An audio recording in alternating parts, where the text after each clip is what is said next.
Strategy என்ன தப்போ, சரியோ என்ன பண்ணாலுமே, இந்த 5 வருஷம் அவங்க மக்களுக்கு பண்ண துரோகங்கிறது, மக்கள் வந்து ஆசையா விரும்பி தான் அவங்கள ஓட்டு போட்டு வர வச்சாங்க.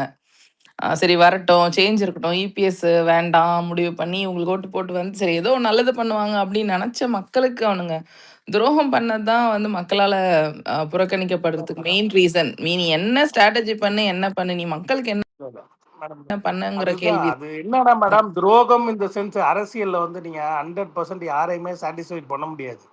நீங்க வந்து இப்ப நான் அது வந்து ஏன்னா எல்லா எதுவுமே இடத்துலயும் பண்ணல. வந்து சில ஆன்டி இன்கம்பன்சி இருக்கும். நீங்க வந்து திட்டங்கள் இப்போ வந்து பார்த்தீங்கன்னா, அவங்க நெறைய விஷயத்துல தப்பு பண்ணிட்டாங்க. இந்த கடைசி நேரத்துல வந்து துப்புரவு தொழிலாளர்கள் வேலை நிறுத்தத்த வந்து சரியா கையாளல. செவிலியர்கள் நர்ஸு போராட்டத்த வந்து சரியா கையாளல. அரசு ஊழியர்கள் இதுவரைக்கும் போஸ்டல் ஓட்ல வந்து டிஎம்கேவுக்கு ஃபேவரா தான் என்னைக்குமே போஸ்டல் ஓட்டு இருந்திருக்கு. அரசு ஊழியர்களும்